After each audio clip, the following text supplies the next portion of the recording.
Merci d'être là avec nous et merci de participer aussi parce que vos expériences sont importantes aussi. Et puis, je vais vous demander à vous, public, si vous avez des questions, n'hésitez pas à m'interrompre. Vous savez que je suis bavard. Voilà.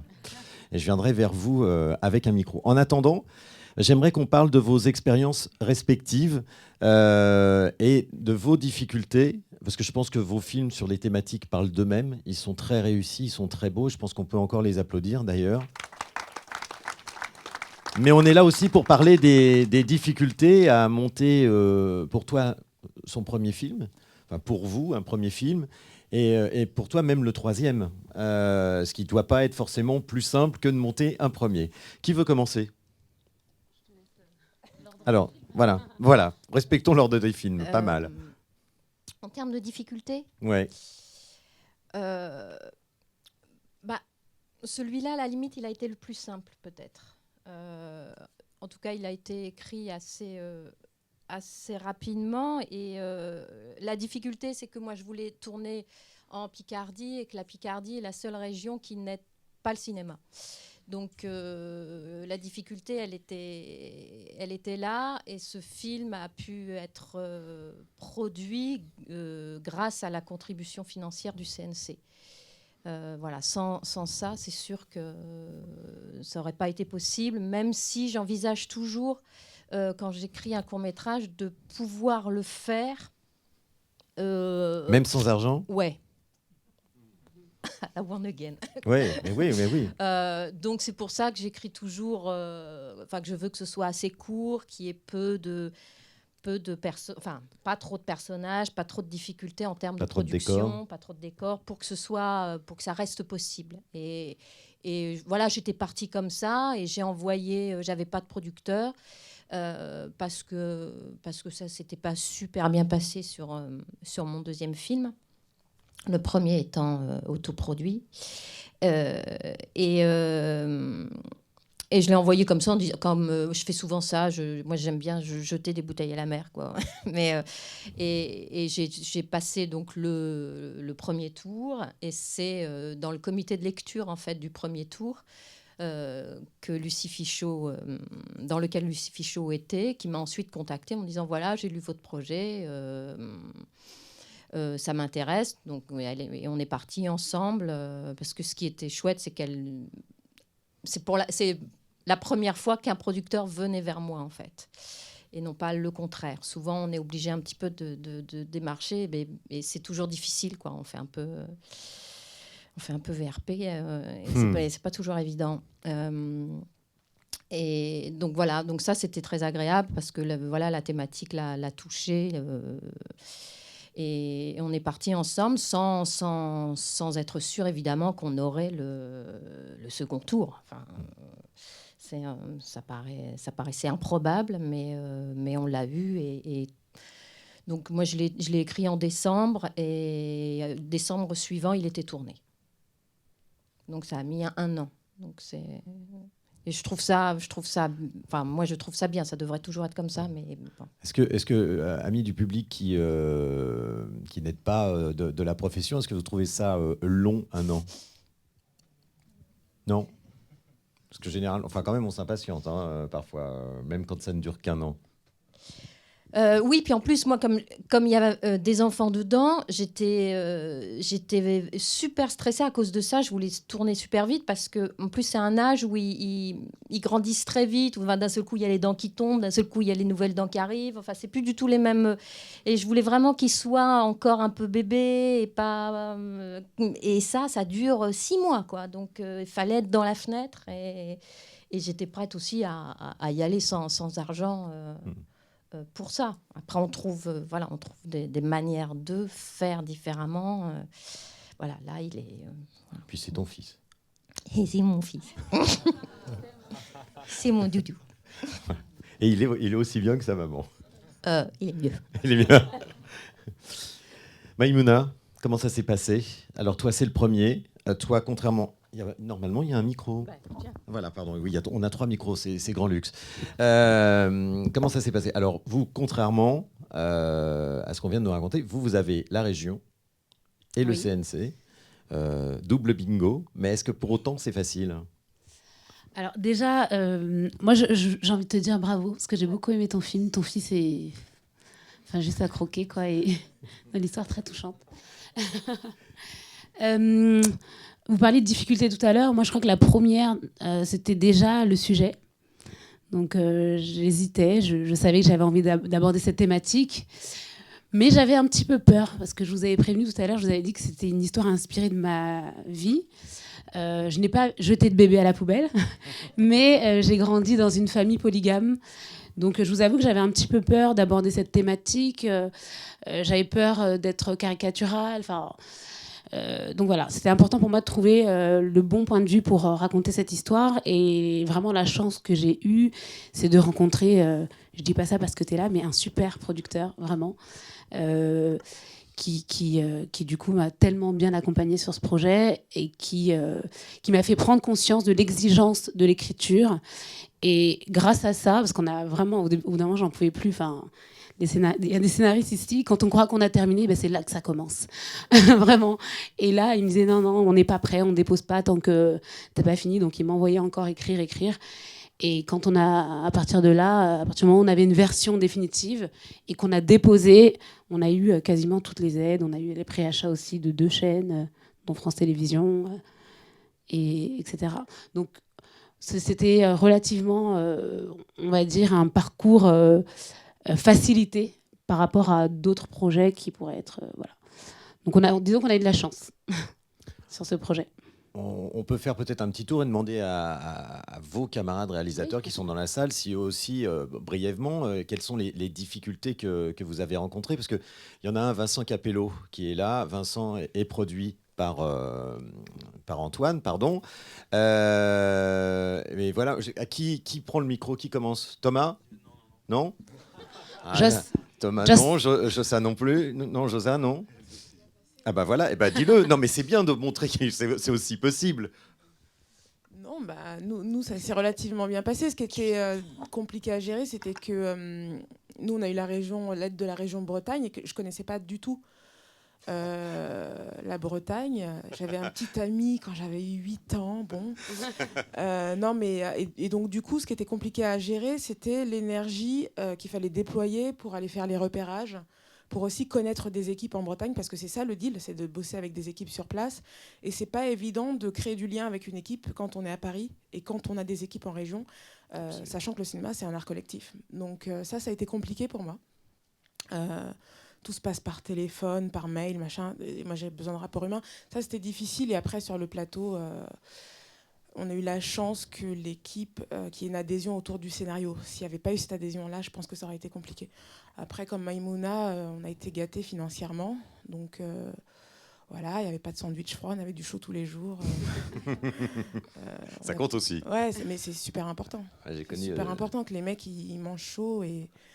Parce que après, ils nous suivent et on peut les heures sub, on loose des. Voilà. Steak ou carbonara? Non, Vika? Moi aussi, ça s'est bien passé. Nous, on n'a pas eu le CNC, on a eu le CNC après, enfin le COSIP, du coup, c'est pas exactement pareil.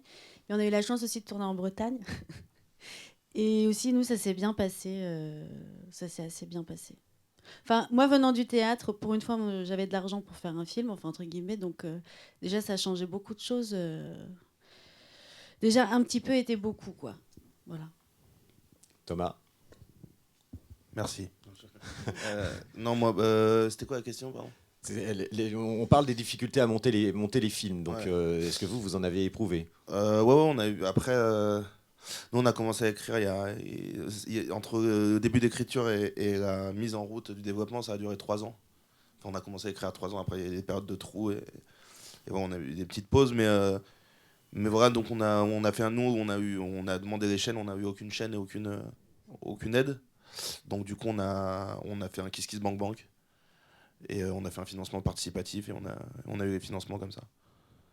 C'est aussi devenu une façon de... On y reviendra avec les producteurs, mais c'est aussi devenu effectivement une façon de monter des films. Bien sûr, ouais. Si on peut passer le micro à Sonia Roland, dont on va découvrir cet après-midi le premier court-métrage de fiction.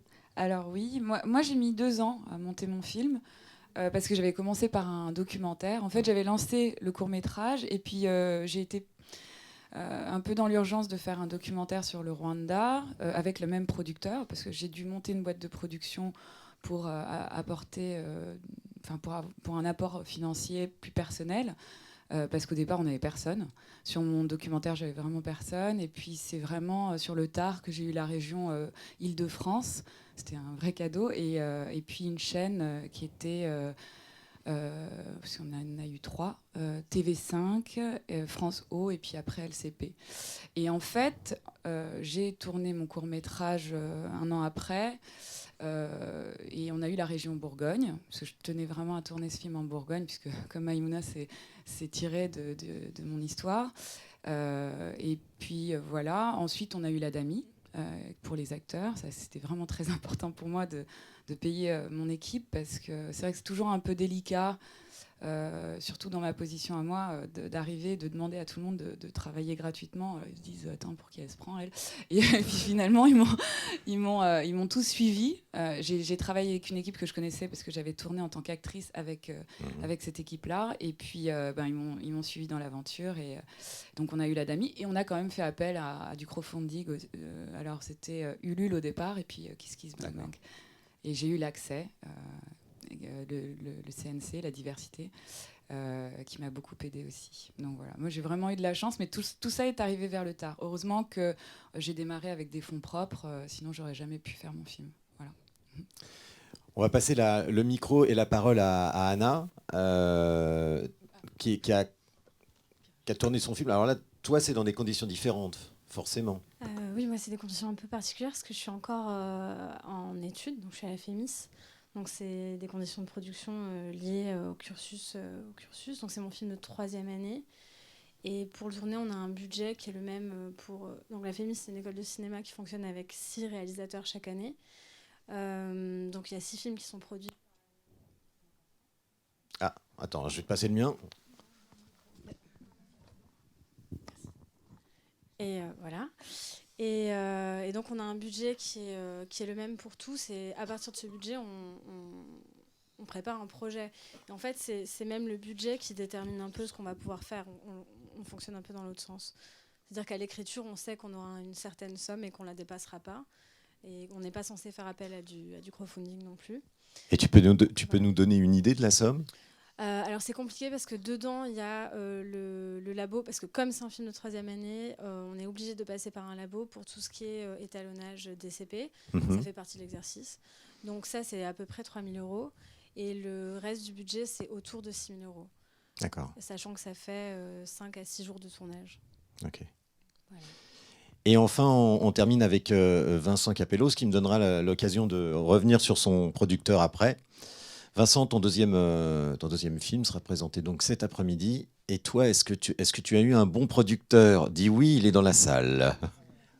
Oui, d'autant que celui que j'avais fait avant, j'étais trop impatient pour attendre les producteurs. Et du coup, j'avais monté moi-même ma boîte de production. Et rien remplace un vrai rapport avec un producteur. Après, nous, on a mis du temps à trouver tous les financements.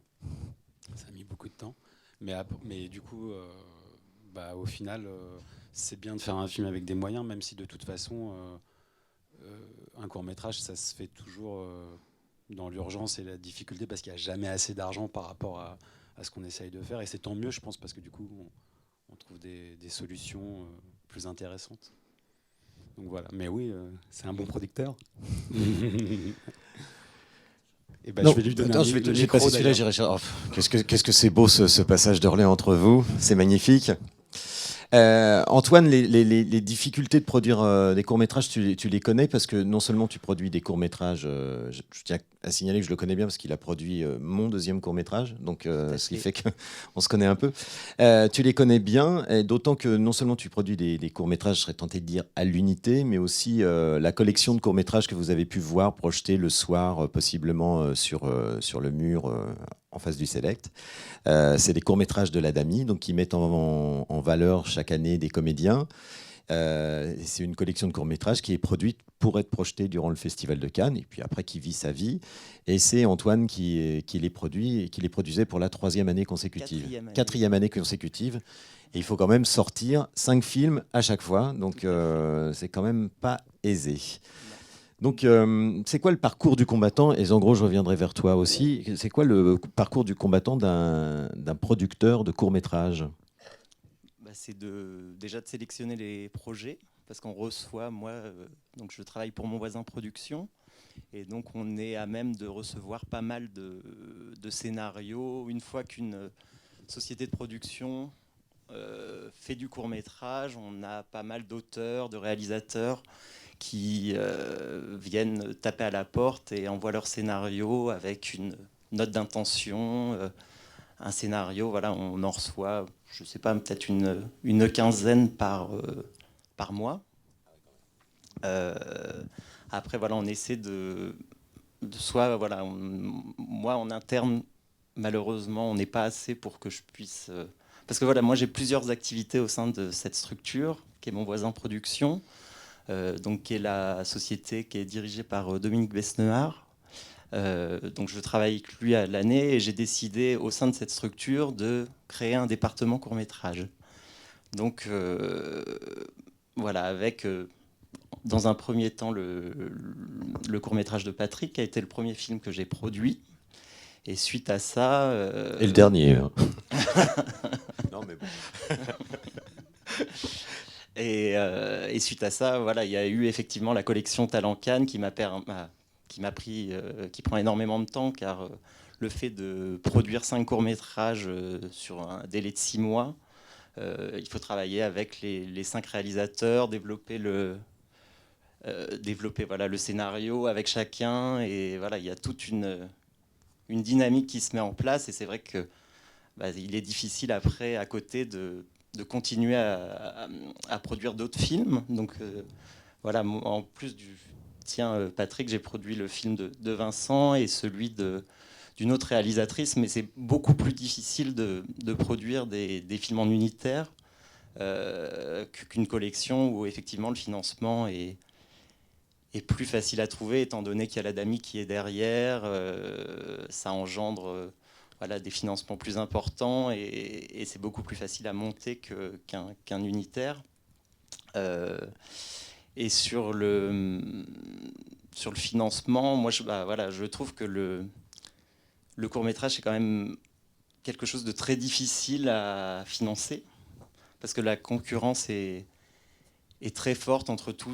Il y a énormément de gens qui souhaitent faire du court-métrage et voilà, je trouve que la concurrence, et Maxime, je pense, sera d'accord avec ça, est beaucoup plus exacerbée. Il y a beaucoup plus de projets qui arrivent, par exemple, au CNC, qui arrivent dans les régions. Il y a, je pense, sur chaque commission, énormément de films qui sont déposés. Et il est difficile de faire sa place. Moi, je l'ai vraiment senti. Voilà, sur tous les unitaires que j'essaie de produire, je trouve que c'est extrêmement difficile de produire des films en unitaire, presque plus qu'en long métrage de temps en temps. Alors, est-ce qu'on peut clarifier un tout petit peu, parce que nous, on connaît un petit peu, on sait un peu comment ça se passe, mais on ne s'adresse pas qu'à nous. Ce serait bien d'expliquer un petit peu deux, trois choses au public. Par exemple, qu'est-ce que l'ADAMI? Alors, l'ADAMI représente c'est comme la SACEM. Donc, qui représente donc les voilà, auteurs-compositeurs. Exactement, et l'ADAMI représente les artistes-interprètes. Donc tous les comédiens, mais également les chefs d'orchestre, tous ceux qui interprètent quelque chose. Et l'ADAMI, chaque année, collecte sur tous les films qui sont projetés, par exemple à la télé. Dès qu'il y a une diffusion, il y a de l'argent qui est généré. Et le but, c'est de les reverser aux comédiens. Et sur ces budgets qui sont énormes à l'année, parce que ça génère beaucoup d'argent, il y a toute une partie qui va pour la création artistique. Donc notamment pour les courts-métrages qui ont été aidés par l'ADAMI, voilà, il y a une partie du budget qui est reversée vers le financement des films. En gros, voilà. Explique-nous le CNC. C'est un piège. Vous m'entendez? Oui. Bon. Non, moi je trouve qu'on parle beaucoup d'argent, mais je trouve que honnêtement, parce que pour reprendre le terme de difficulté, même si j'aime pas beaucoup ce mot-là, je trouve que c'est peut-être la partie la plus facile d'aller chercher l'argent. Moi je trouve que la partie difficile dont personne ne parle, mais tu en as parlé un petit peu en parlant des auteurs. Ouais. C'est les auteurs, c'est la roulette russe du producteur sur quel auteur il va tomber. Ça, on en parle très peu. Mais il y a des auteurs, c'est vraiment une plaie, c'est une galère. Maïmouna en est un bon exemple. Non, Maïmouna était vraiment... ça s'est très bien passé. Le plus dur, c'était de la faire accoucher effectivement d'une problématique personnelle. Elle me disait non, mais ça ne m'intéresse pas. Mais je dis, mais on commence par le pitch, hein, c'est-à-dire quelques lignes qui donneraient la direction du film. Et puis on cherchait le pitch, ça ne nous intéressait pas trop, elle non plus. Et puis elle me dit, écoute, qu'est-ce que tu veux que je raconte sur moi? J'ai rien à dire, j'ai grandi avec 2 mamans, comme tout le monde. Bon, là, on tient quelque chose. Oui. Donc c'est ça, je pense que la construction du film, la difficulté, c'est l'auteur et la relation au producteur. Je pense que tous les producteurs ici se sont parfois emmêlés les pinceaux dans la phase de l'écriture. Peut-être, Maxime, tu veux en dire un mot? Oui, ils ont fait oui avec la tête. On sent le sourire. Mais c'est ça que je trouve le plus amusant aussi. Voilà, parce qu'après, la phase de recherche de financement est assez simple. On a des chargés de production, on a des calendriers, on a des dates, on balance tout. Et puis ça tombe ou ça tombe pas. Mais on sait que... Moi, personnellement, même si ça tombe peu, on fera le film quand même. D'autres producteurs s'arrêtent en cours de route, ça dépend comment on voit les choses. Mais le nerf de la guerre, c'est d'avoir un scénario abouti. Alors prenons la problématique par cet angle-là.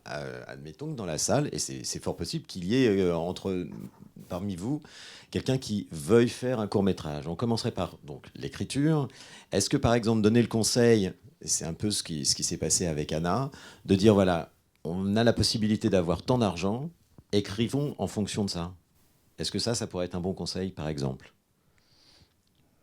Parce que toi, tu dis par exemple c'est ce que tu disais, que tu écris par exemple de manière à ce que même si tu n'as pas l'argent, tu puisses quand même le faire seul, je sais pas, avec une DV, avec. Est-ce que ça serait un bon conseil ou pas?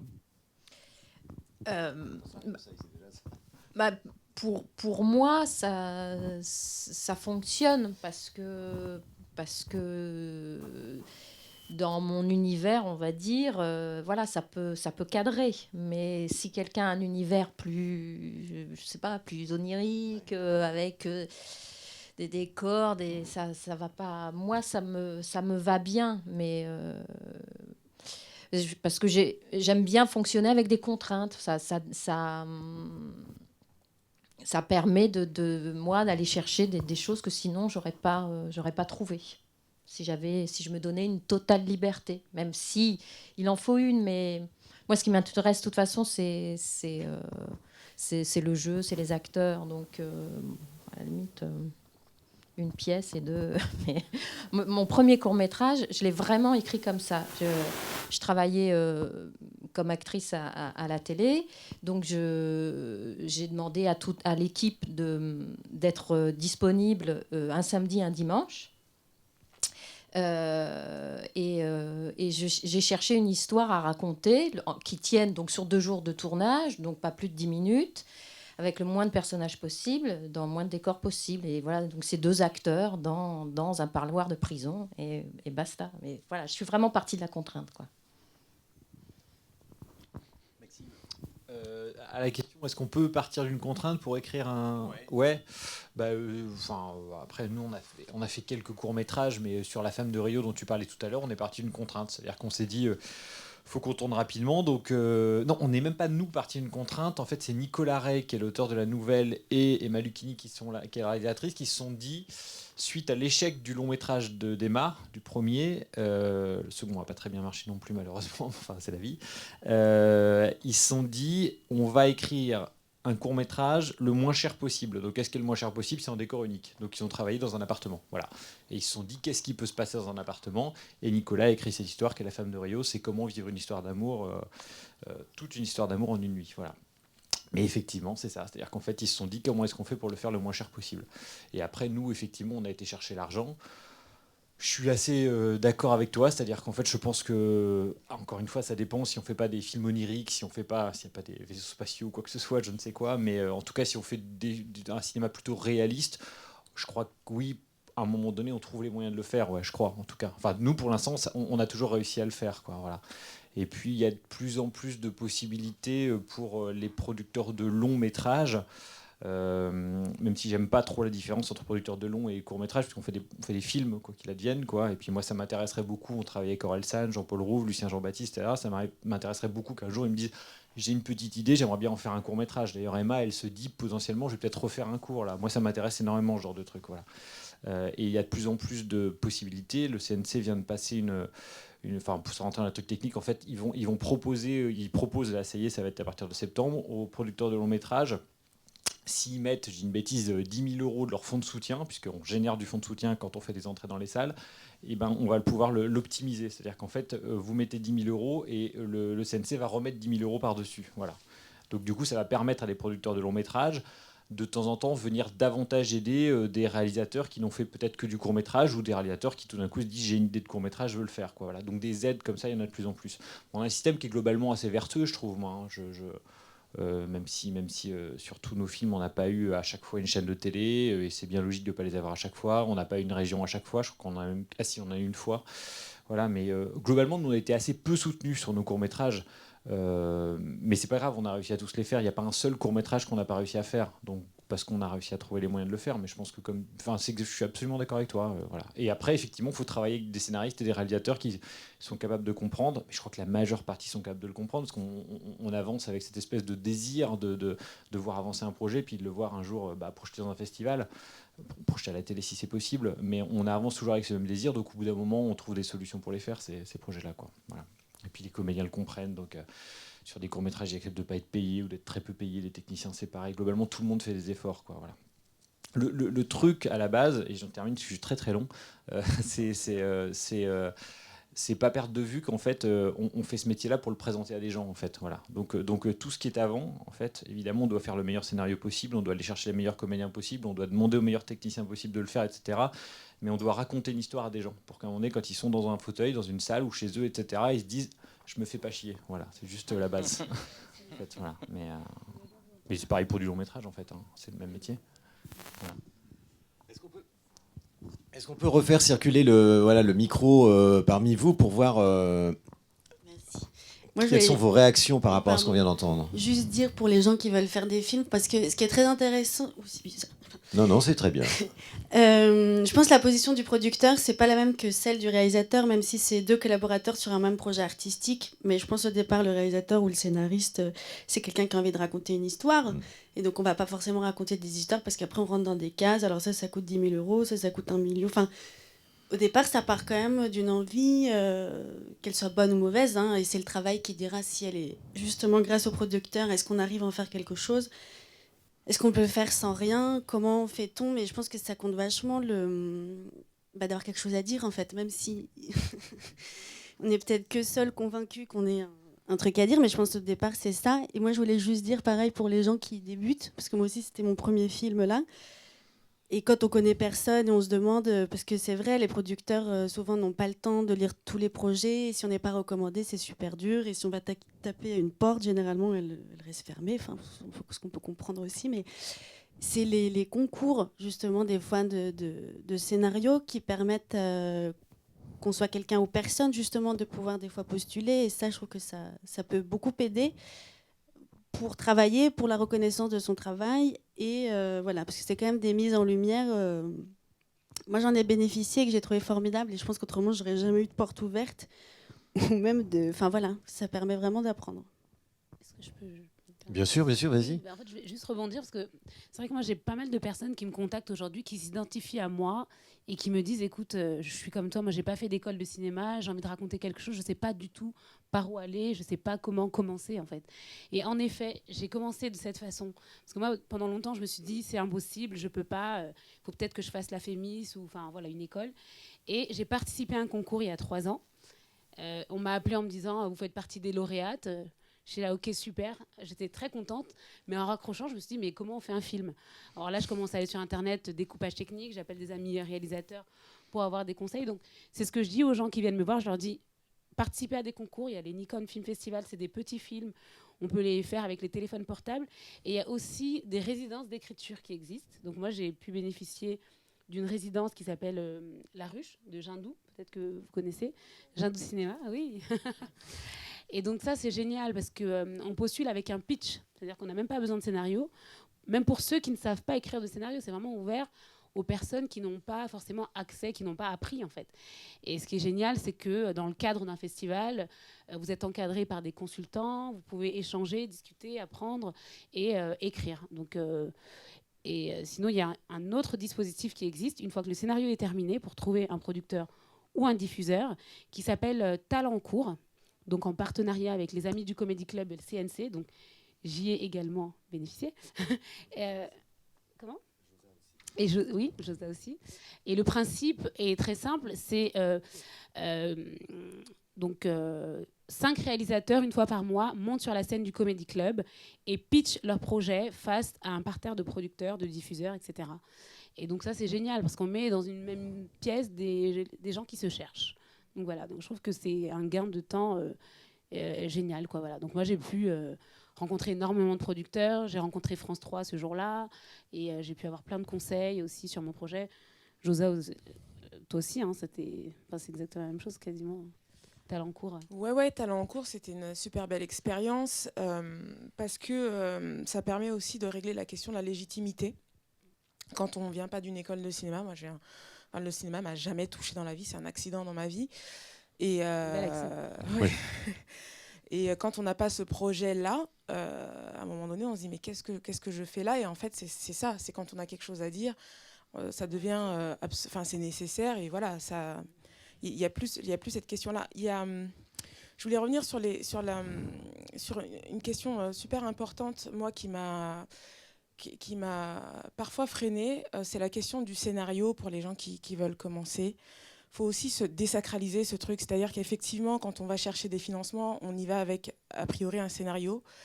Mais aussi, le producteur, c'est pas que quelqu'un qui cherche de l'argent, c'est quelqu'un qui accompagne un auteur dans le développement. Et ça, c'est super important de dire, OK, je peux aller voir un producteur avec un pitch de 5 lignes et puis juste un traitement je sais pas, d'une page sans avoir développé un scénario. Parce qu'après, ce qui est aussi compliqué pour un auteur quand on a un scénario, c'est de déconstruire. Parce que c'est super douloureux, en fait, d'arriver en se disant « ça fait 2 ans que je bosse dessus » et le mec en face, il te dit « on va commencer à bosser ». Voilà. Donc, voilà, c'est tout ça qu'il faut dire aussi, parce que écrire, c'est quand même une sacrée aventure, c'est douloureux, et le producteur, c'est notre premier soutien. Voilà. Et effectivement, sur les concours, faut pas hésiter à y aller, parce qu'on s'adresse à des gens, et sinon, on fait des films de potes, on donne un film à son père, à sa mère, à ses potes. Et on s'adresse à des gens, donc il ne faut pas hésiter à... Et puis je crois que de manière générale, dans le court-métrage, je ne sais pas ce qui se passe dans le long parce que j'en ai pas fait, il n'y a pas d'enjeu financier, et donc il y a une extrême bienveillance, moi, que j'ai pu remarquer, et les gens ne sont pas là à s'attaquer les uns les autres, donc on a intérêt à communiquer, à s'entraider, et les concours, je pense, sont faits pour ça aussi. Est-ce qu'on peut, du coup, parce que vous êtes deux à mentionner que vous n'avez pas fait d'école de cinéma, donc Anna en fait une, et moi j'aimerais savoir justement en quoi faire la Fémis, par exemple, ça prépare les réalisateurs à justement entrer dans le monde du travail, je serais tenté de dire, dans le monde du cinéma, dans le...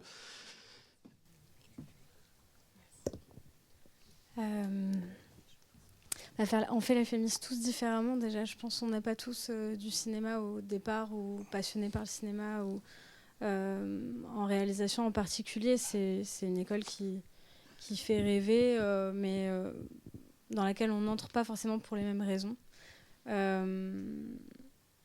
En réalisation, on est préparé assez particulièrement. C'est-à-dire qu'on est vraiment sur nos films, sur la préparation de nos films, et on est très peu dans l'aspect financier en fait de ce qui se passe dehors. Et c'est quelque chose qu'on apprend... moi, j'ai l'impression de beaucoup plus apprendre sur l'aspect financier du cinéma depuis que je suis en festival qu'à la Fémis. À la Fémis, on a l'espace pour développer des projets, pour essayer de se construire en tant qu'auteur, en tout cas pour essayer d'aller plus loin sur ce qui nous questionne et ce dont on veut parler, effectivement, qu'est-ce qu'on a à dire.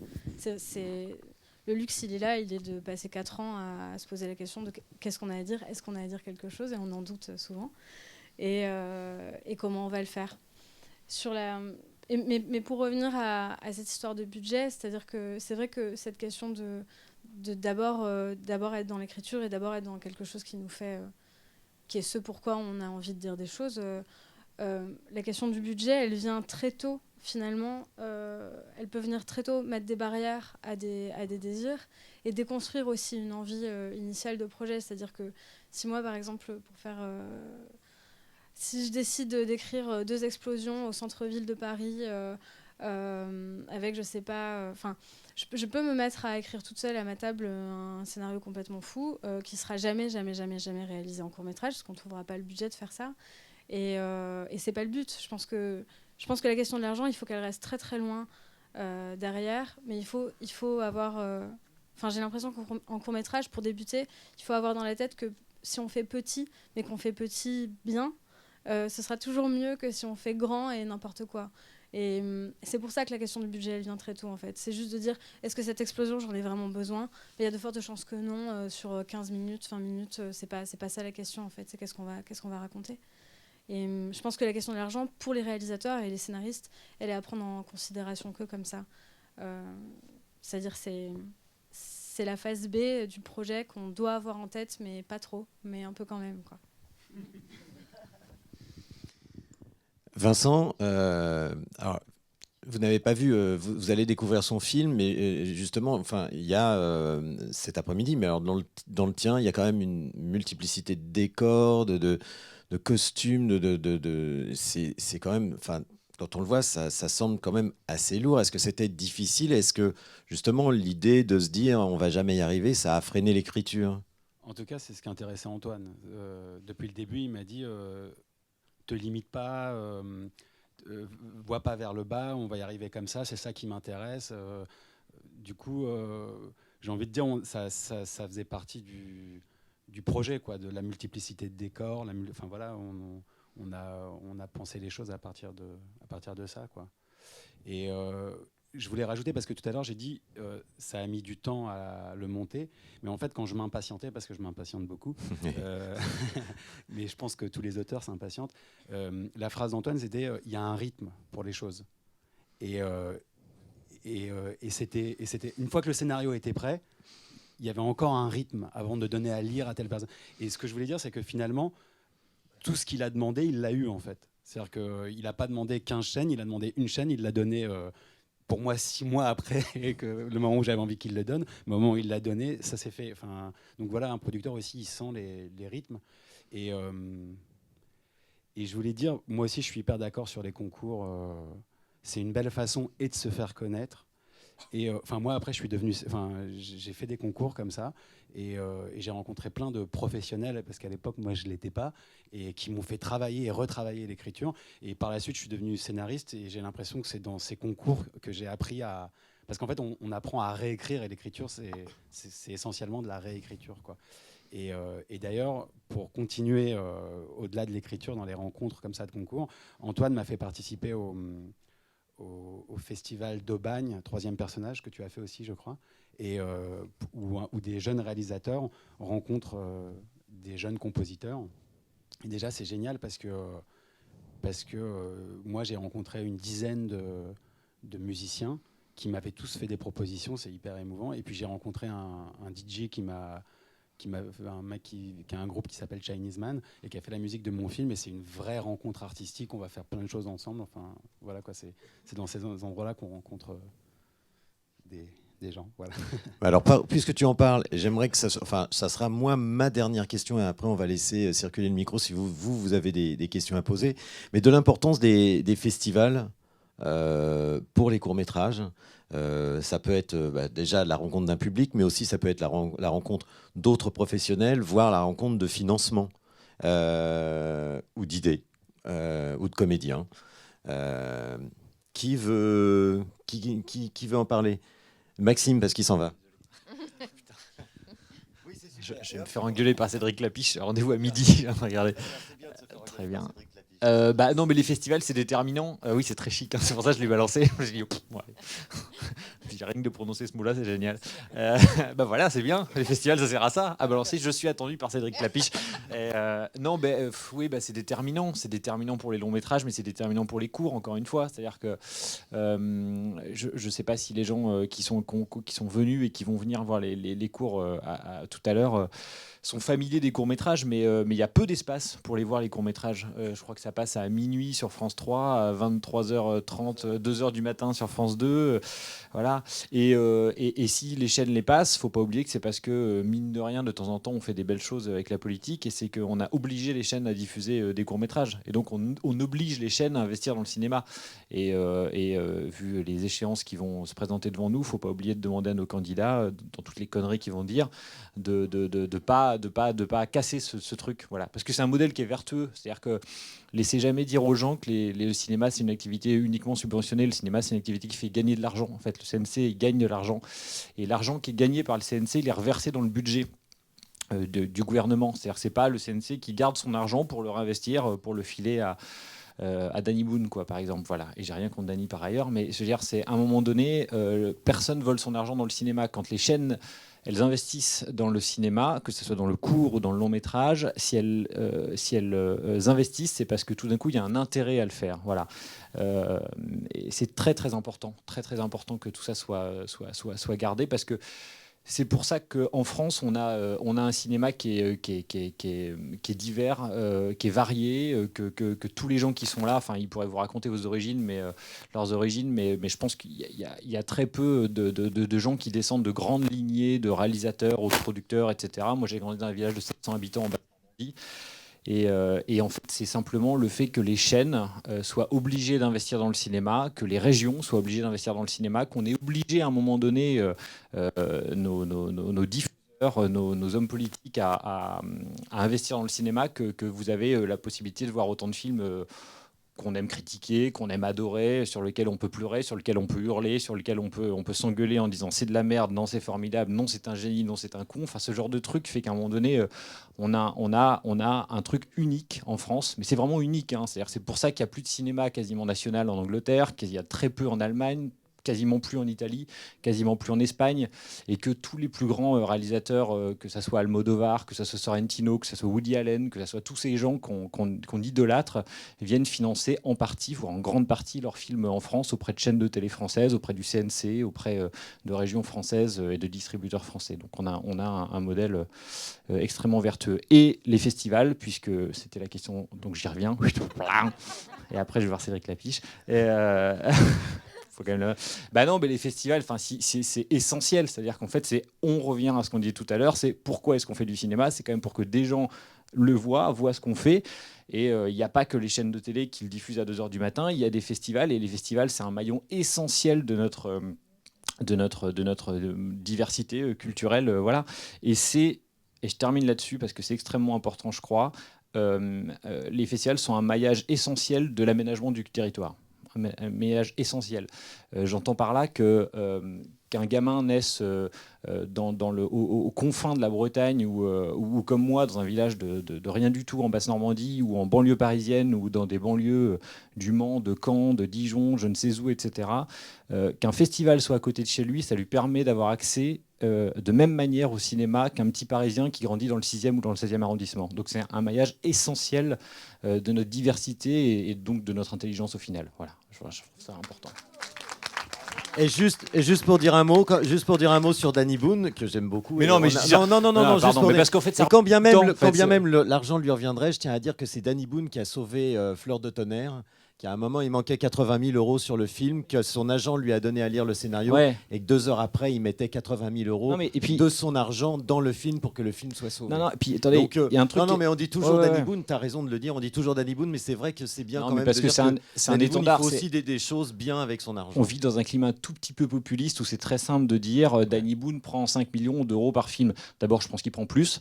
Voilà. Et la vérité, c'est qu'ils ne le veulent pas. Quand TF1 met 3 millions d'euros, ou voire beaucoup plus sur un film parce que Danny Boone le fait, c'est qu'à un moment donné, ils savent très bien qu'ils vont récupérer leur argent. Voilà. Donc voilà, c'est comme, Exactement. je serais tenté de dire, c'est comme si vous payez un footballeur tant, c'est que vous savez que vous allez vendre tant de maillots, que vous allez vendre tant de billets, que la chaîne de télé va vous acheter le match tant. Personne vole son argent, on vit dans une économie extrêmement libérale et personne ne le vole l'argent. Voilà. Ou si vous le volez une fois, vous ne le volez pas deux en fait. Voilà. Allez, va pas voler Cédric Allez voir Lapiche. Cédric Lapiche. Merci beaucoup Maxime Delaunay. Merci à Patrick, hein, vraiment félicitez-le et tout le festival parce que c'est super. Voilà. Et bravo encore à tous. Je suis dans le jury, je peux pas dire si j'ai aimé, mais j'ai beaucoup aimé. Tu les as pas vus surtout. Ah oui. Ah oui, ils sont pas en compétition. Voilà. Ah bah ça c'est bien. En plus, on nous offre des casquettes. Mais pas à moi. Alors. Un petit tour auprès des. Je vais juste faire une petite parenthèse. Juste une parenthèse, il y a une difficulté dont j'ai pas parlé, qui était le casting. Je crois que, avec des enfants et surtout avec des noirs, surtout. Je crois que c'était ça le plus compliqué. C'est ce qui m'a pris le plus de temps. Le casting a duré 4 mois parce qu'il n'y a pas d'acteurs noirs, enfin en tout cas très très très très peu dans les agences artistiques françaises. Donc du coup, la majorité du casting a dû être sauvage. Donc c'était dans la rue qu'on arrêtait les gens via les réseaux sociaux, etc. Donc voilà, c'était très très très très difficile, mais on y est arrivé. Enfin, en tout cas, finalement, voilà. Donc c'était juste, je voulais faire une parenthèse par rapport à ça. C'est une parenthèse très intéressante. Je sais pas, on continue, on fait un dernier petit tour sur les festivals ou alors peu importe. Et puis vous avez peut-être des questions à poser parce qu'il est midi. Vous voulez peut-être aller ou déjeuner ou voir un autre film avant de venir voir les courts-métrages en compétition tout à l'heure. Oui, une question. Est-ce qu'on peut passer le micro au jeune homme? Merci. Merci pour jeune homme. De mon point de vue, oui. Voilà. Du coup, oui, c'était dans la continuité de ce que les producteurs disaient sur le fait que c'est essentiel que les courts-métrages soient diffusés, notamment à travers des festivals, et que ça donnait un accès à la jeunesse, par exemple, de voir ces films. C'est Internet, en fait, maintenant, sachant que, comme vous en parliez tout à l'heure, ça peut être pratique d'avoir des financements qui viennent des chaînes de télévision, mais ça entraîne des exclusivités sur ces chaînes. Et ensuite, comment fait un court-métrage pour être diffusé plus largement à une plus large audience sur Internet? En fait, maintenant, ils sont en train de développer des plateformes, mais comment vous vous positionnez en fait là-dessus? Bien sûr. Je vais te répondre parce que j'ai bien les boules. Je viens de perdre 15 000 € hier, justement, parce que le film a été récupéré sur Internet. Ouais, voilà. C'est-à-dire que le film, quand on le met sur Internet, c'est la fin du film. C'est fini. Il est donné en pâture. C'est terminé. Et donc, c'est marrant parce que maman est donc achetée par Canal+ après France Télévisions. Ils ont fait une petite recherche et ils sont aperçus que des petits malins avaient mis le film en ligne. Et donc, voilà, plusieurs plateformes. Parfois même des festivals, ce qui est incroyable d'avoir... Voilà. Oui, ça arrive. Et donc voilà, et donc nous ça nous tue le film parce que le comment sur Dailymotion. Oui, donc...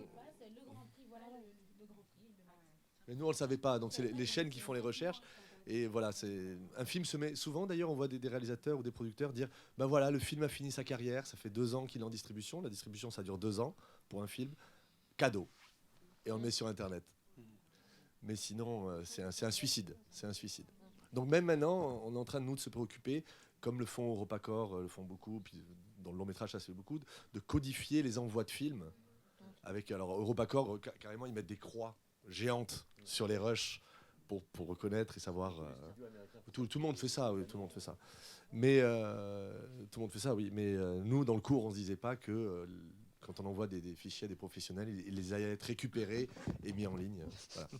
Et du coup, pour poursuivre là-dessus, vous ne trouvez pas ça un peu dommage qu'il y ait cette contradiction entre le désir de du coup, montrer les courts-métrages à une très large audience via Internet et en même temps que vous soyez bridé en fait, par le système de financement? Parce que comme tu disais, en fait, tu as perdu 15 000 € parce que malheureusement, il y a un accord avec la chaîne qui n'a pas été respecté, au-delà de ta volonté.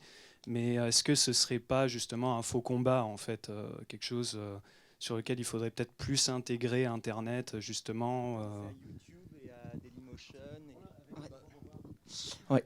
Non, mais voilà, après, moi j'ai lu récemment un article sur sur le fait que Google, YouTube se fassent énormément d'argent à travers tous les contenus qu'ils diffusent gratuitement. Donc c'est, à mon avis, à eux en premier de nous aider à financer tout ça. Et je pense que...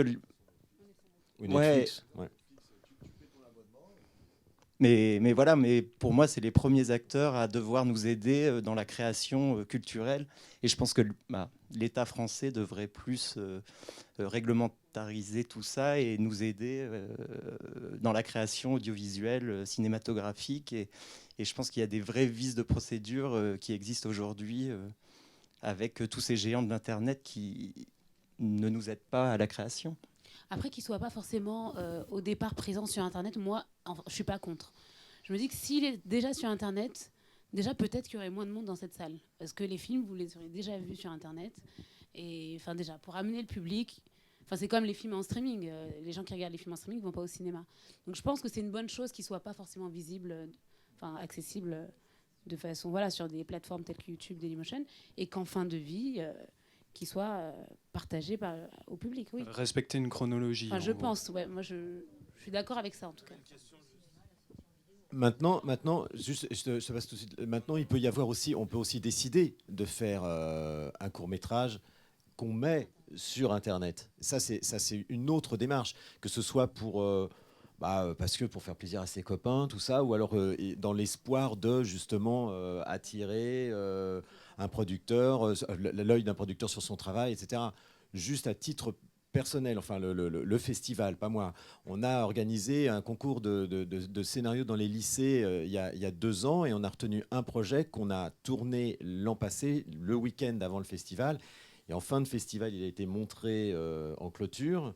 Donc c'était tendu quand même parce qu'il était monté, mixé, étalonné. La musique a été composée pour le film, tout ça en 5 jours. Et d'ailleurs, le jeune homme qui est derrière toi est la vedette du film. Maintenant, il fait partie du jury jeune.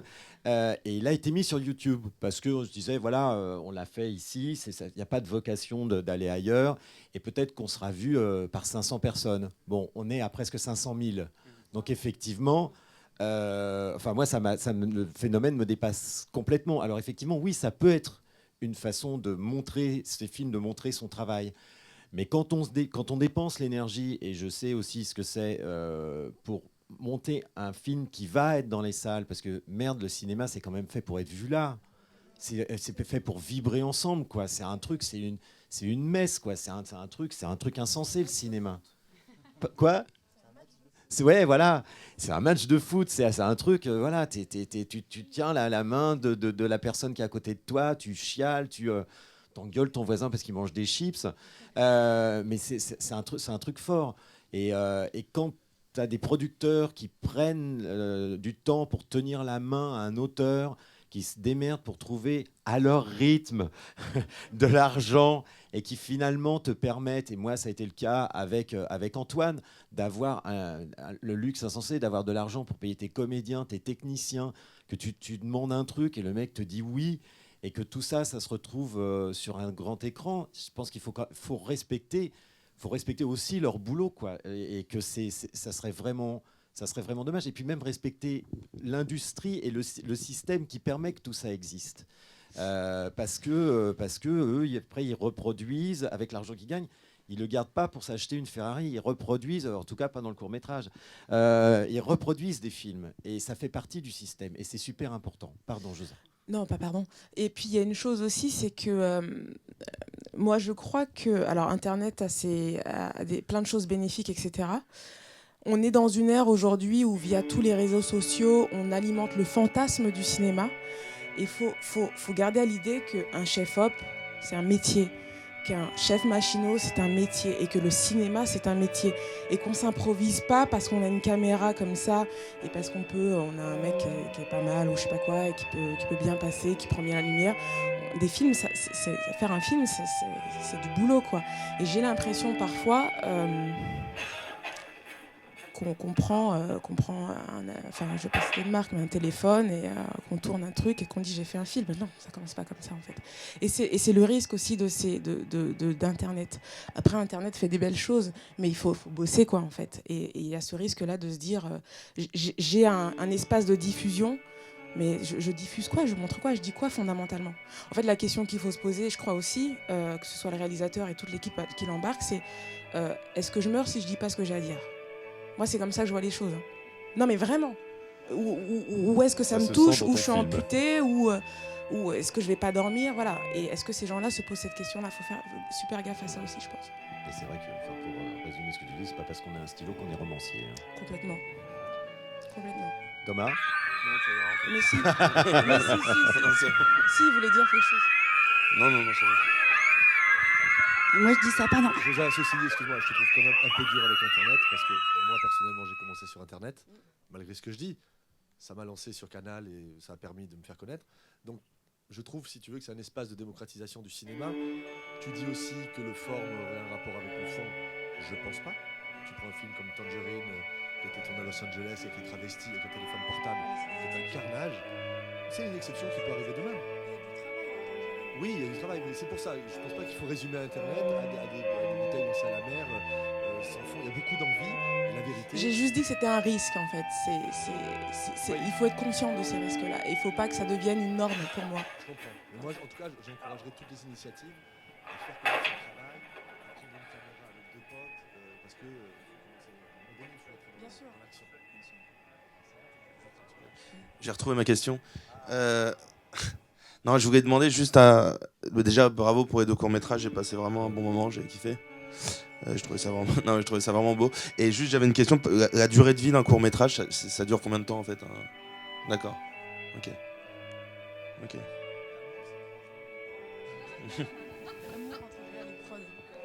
Non, mais merci beaucoup. C'est-à-dire qu'on peut le faire durer 2 ans, ça?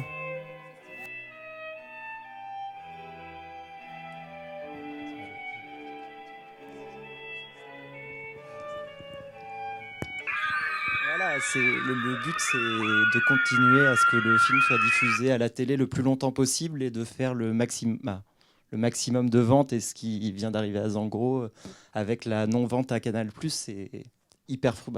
Je comprends sa frustration. Mon micro, il marche pas. Mon micro, il marche pas. Non, mais vas-y, t'avais le micro. Non, ce que je voulais dire, c'est qu'il y a aussi... moi, j'ai découvert... là, dernièrement, j'ai fait un stage avec Amanda, mon associée chez Somad. On a monté une petite boîte de prod, 3 filles. Voilà. Et en fait, on a fait un stage au film français. C'est le premier gros stage du film français.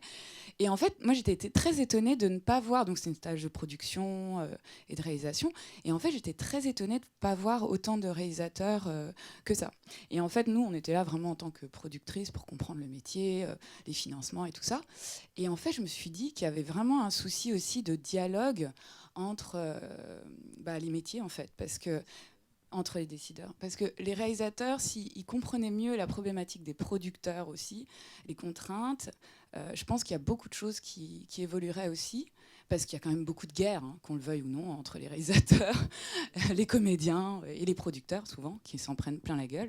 Et moi, honnêtement, depuis que je suis passée de la comédie à la réalisation et donc à la production, je comprends mieux ces contraintes et finalement je mets des carafes d'eau dans mon vin maintenant et je me dis que ça serait quand même bien aussi que les réalisateurs prennent conscience des enjeux en fait et des difficultés de la production.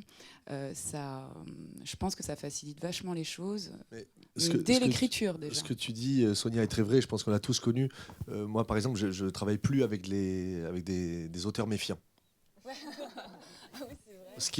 Parce que nous aussi, on commence à produire des jeunes réalisateurs. Et c'est souvent un signe d'amateurisme, c'est-à-dire que le mec se retrouve devant le producteur et dans sa tête, il y a comment il va m'arnaquer. Oui, voilà, c'est ça. Parce que déjà, il y a l'histoire pécuniaire. Quoi. Et là, je pense il a de l'argent, il va m'arnaquer. C'est dû effectivement à une méconnaissance de la relation qui doit s'installer entre producteur et réalisateur. Et parce que parler argent, c'est tabou, peut-être aussi. C'est parce que c'est tabou, surtout en France, en fait. Et puis, on vise pas forcément le métier bon, il y a de l'artisanat. En France, notre métier, on le voit aussi beaucoup comme de l'artisanat, mais c'est une industrie. Depuis tout à l'heure, on cite des noms d'institutions. C'est vraiment une industrie, il faut le voir comme ça. Après, je pense qu'il ne faut pas avoir de tabou quand on parle d'argent, et encore moins quand on doit s'adresser à ses réalisateurs ou à ses comédiens. Quand il y a des difficultés, il faut les dire. Mais c'est vrai qu'il y a des producteurs aussi qui abusent de leur fonction. Il ne faut pas déconner non plus. Hein. Ah ouais, bien sûr. Pas dans le court-métrage. Non, ils n'avaient pas d'enjeu économique dans le court-métrage. Non, le court-métrage, il n'y a pas vraiment d'enjeu économique. Mais c'est vrai que c'est difficile de faire entendre. Pardon. C'est vrai que c'est parfois difficile de faire entendre. Et moi, je le vois maintenant parce qu'on produit une jeune réalisatrice, Ozal. On se rend compte que c'est difficile de leur faire entendre que c'est compliqué et qu'il va nécessiter au moins 1 année, voire 2 ans peut-être pour pouvoir monter le projet. C'est compliqué le rapport au temps, en fait. Voilà, quand il n'y a pas d'argent. Bien que le débat soit passionnant, on va terminer sur les 2 questions des spectateurs. Je retrouve le mot, bravo. Tu veux dire un truc avec un micro qui marche, Vincent ? C'est un peu passé maintenant. C'est passé, c'est trop tard ? On en parlera après, mais d'accord. j'ai plus envie d'entendre les questions. Ok. Alors à vous, madame, allez-y. Alors félicitations pour les 2 films que j'ai adorés. Et je voulais savoir pourquoi ces 2 courts-métrages ne font pas partie de la compétition. C'est à moi de répondre. Alors là, je vais vous répondre et c'est très simple et je vais en profiter pour dire mon agacement. Il se trouve que depuis 1 an, j'ai des rendez-vous réguliers avec le CNC dans l'espoir de recueillir un peu de fonds pour le festival, parce que c'est dur pour les festivals de recueillir des fonds. Toutes les subventions sont à la baisse, voire disparaissent. On n'a plus de subventions de la région, on n'a plus de subventions de la DRAC. Et malgré tout, on essaye de faire un festival qui continue à être un festival de qualité, qui offre un programme de qualité et qui fait venir les artistes, les talents, les réalisateurs, les acteurs, dans de bonnes conditions au festival. Donc, je vais au CNC et finalement, j'ai rendez-vous sur rendez-vous et on m'oriente plutôt sur « et si on faisait quelque chose avec le court-métrage ?» Et moi, je dis très bien, et je rencontre quelqu'un qui est connu, qui s'appelle Morad Kertobi, qui est donc responsable du court-métrage. Et on décide ensemble de faire ce forum et de présenter 2 films qu'il me conseille, trop tard pour qu'ils soient sélectionnés dans la compétition. Le programme est bouclé. Il y a un moment, moi, il faut que j'arrête les dates de rendu, de proposition de films, etc. Donc, c'est trop tard pour ces 2 films. Je le regrette. Je les trouve formidables tous les 2 et je suis très content d'avoir choisi ces 2-là. Parce que sinon, j'aurais dit, écoute, non, moi, je les trouve pas terribles, tu n'as pas autre chose à me proposer. Ces 2 films ont été montrés parce que, justement, ils étaient soutenus par le CNC. Et aujourd'hui, on fait un forum sur le court-métrage et il n'y a pas de représentant du CNC, il n'y a pas de représentant d'Éclat qui est la région, parce que c'est loin Bordeaux. Il n'y a pas de représentant du bureau des tournages Pyrénées-Atlantiques. Pourquoi ? Parce que le bureau a été fermé. Et donc, on se retrouve sans représentant de ces institutions dont, malgré tout, Maxime dit, elles sont vertueuses. Et il a raison, le système est vertueux. Mais néanmoins, on n'a aucun représentant aujourd'hui. Je trouve ça dédaigneux vis-à-vis du festival, dédaigneux vis-à-vis des gens qui se sont déplacés. Et eux, ils ont vraiment couru pour arriver là ce matin. Et dédaigneux vis-à-vis des gens du court-métrage qui, eux, vont frapper à la porte du CNC pour réclamer des subsides. Donc je vous remercie de m'avoir donné l'occasion de répondre à ces questions. J'adore ces 2 films. Si ils m'avaient été présentés à temps, je les aurais sûrement inclus dans la compétition. On aurait fait un programme de 3 heures au lieu de faire un programme de 2h25. Mais voilà, c'est la réponse.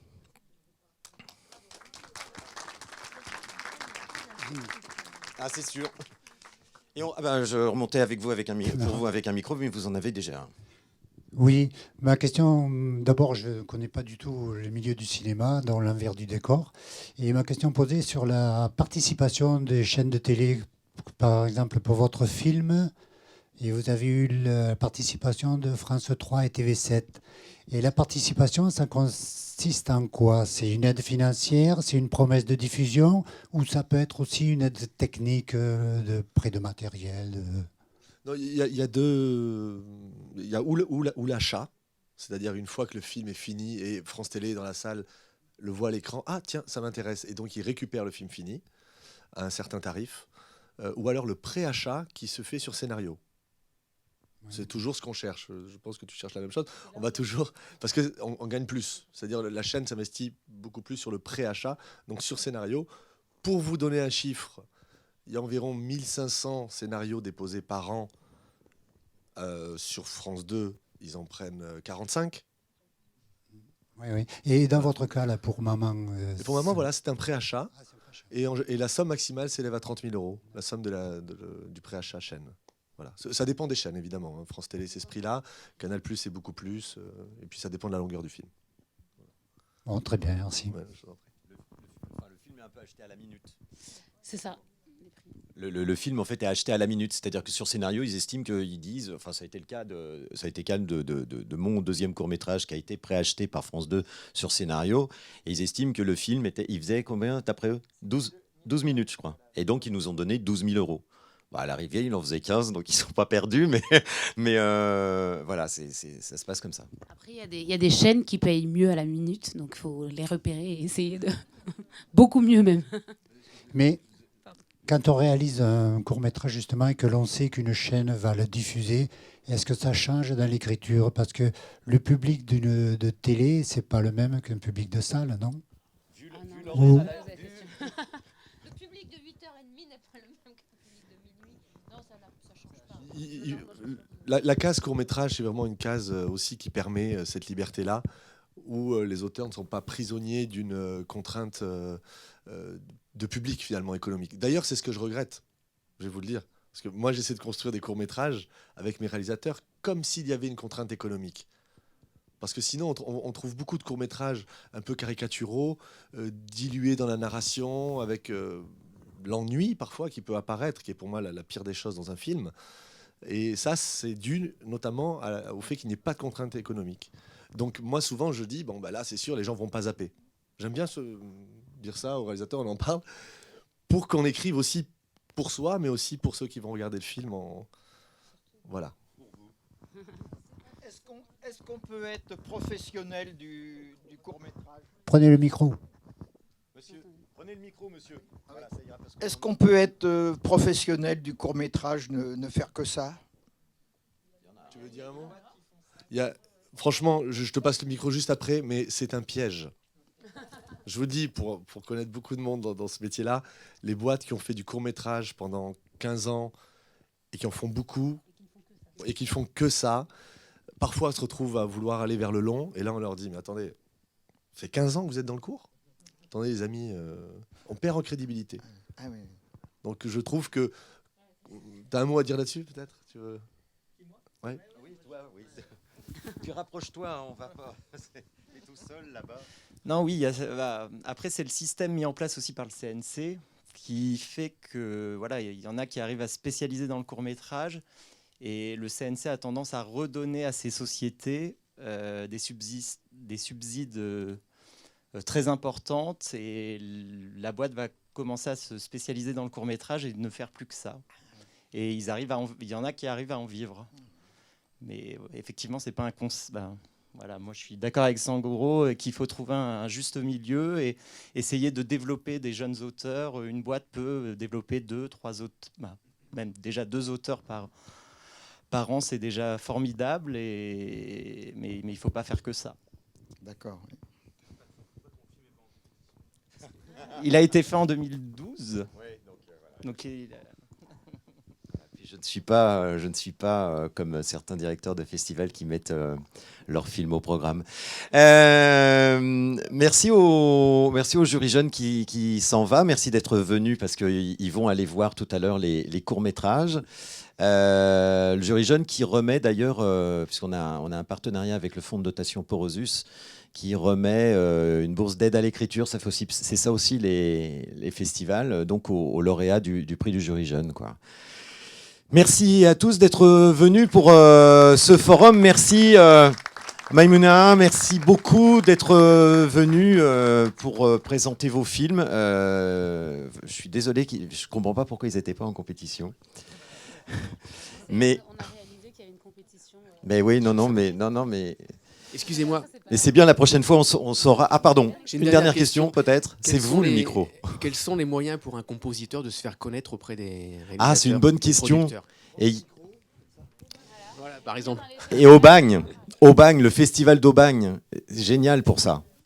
Et la Maison du Film Court aussi, je crois que c'est en partenariat avec la SACEM, aide à la création musicale. Enfin, je sais qu'ils créent des connexions entre les réalisateurs et les artistes, enfin musiciens. Voilà, exactement, c'est ça que je cherchais. Trio. Ouais. La résidence trio, c'est une résidence, je crois. D'accord. Et comme je vous le disais, enfin, le mot, oui, et vous, tu confirmeras, mais je crois que par exemple les courts-métrages de la Dami, il y a la SACEM et du coup, il y a obligation d'avoir une musique originale, donc de faire appel à un compositeur. En contactant la Dami, donc. Par exemple, oui. Mais enfin, contactant la SACEM et contacter aussi le festival d'Aubagne. Hein. C'est vraiment idéal pour. Oui, merci monsieur. Merci à tous. D'accord, merci.